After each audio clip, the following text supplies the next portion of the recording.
Hello everyone! Something that really stood out to me that I wouldn't have known unless it was for this class was Joseph Bologne, Le Chevalier de Saint-Georges. We briefly learned in class about this man's incredible life that was all forgotten due to his skin color. Over the course of his life, Joseph Bologne exhibited many talents and strengths that were extraordinary. My presentation on Saint-Georges will hopefully bring to light why we should pay attention to this man and recognize him as someone maybe even as brilliant and talented as Ludwig Van Beethoven himself.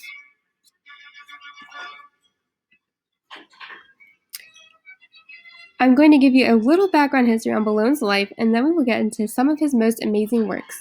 In 1745, Joseph Bologne was born on a plantation in the French West Indies on the island of Guadeloupe. Born of a rich white plantation owner, George Bologne and a beautiful black slave who was 16 years old, Anne Nanon. St. George had an endearing appearance that people instantly were attracted to. A black coat on the islands meant that St. George and his mother would not have freedoms that white people would have.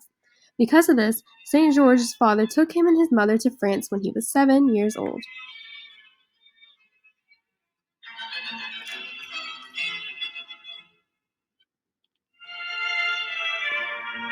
In France, St. George received a good education and was enrolled in the fencing academy of Nicolas Texier de la Boissière. At the boarding school, St. George took classes in mathematics, history, foreign languages, music, drawing, and dance. By this time, he had mastered the harpsichord and the violin. Over the next decade, he wrote string quartets, concertos, symphonies, and 3 operas which were performed at Paris's Palais Royal. Le Mont Anonyme is the only opera to survive to this day. During the French Revolution, Le Chevalier took off with the National Guard and was soon appointed colonel of the American Free Legion of Cavalry. Because of his high status at the time, he was seen as suspicious and was captured and jailed for a year. Once he was freed, he became director of a new orchestra, Le Cercle de l'Harmonie. Le Chevalier died at age 53 with almost no recognition and was forgotten.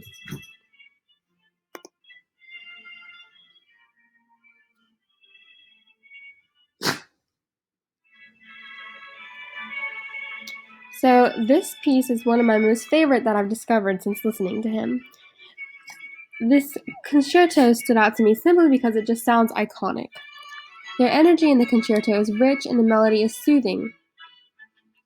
It starts out pleasant, and briefly in the middle of the song, it turns very dark.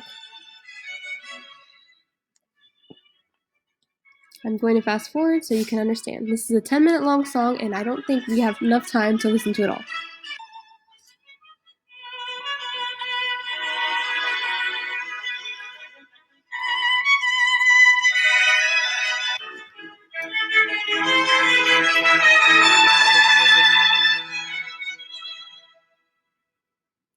So as you could hear, it was a little bit discordial.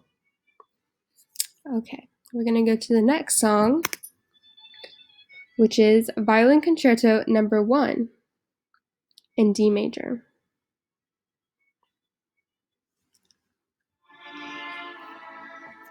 This concerto is another one of my favorites because it reminds me of a mix of Beethoven's somber theme with Tchaikovsky's enchanting elegance that we hear in his music. This music just seems impeccable to me and way ahead of its time.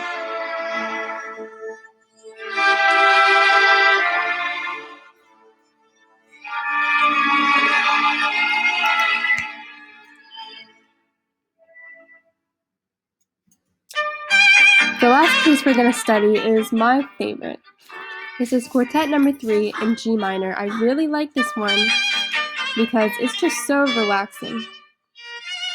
At first, it's energetic in a very dark way, but then it turns into a really beautiful, nice piece. This is the Allegro section, and I really recommend listening to the Rondo too.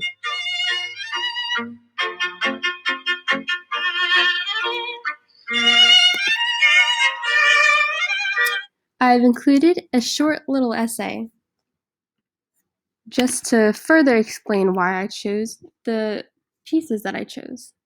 But I really loved learning about Joseph Bologne, and I hope he gets the credit he deserves.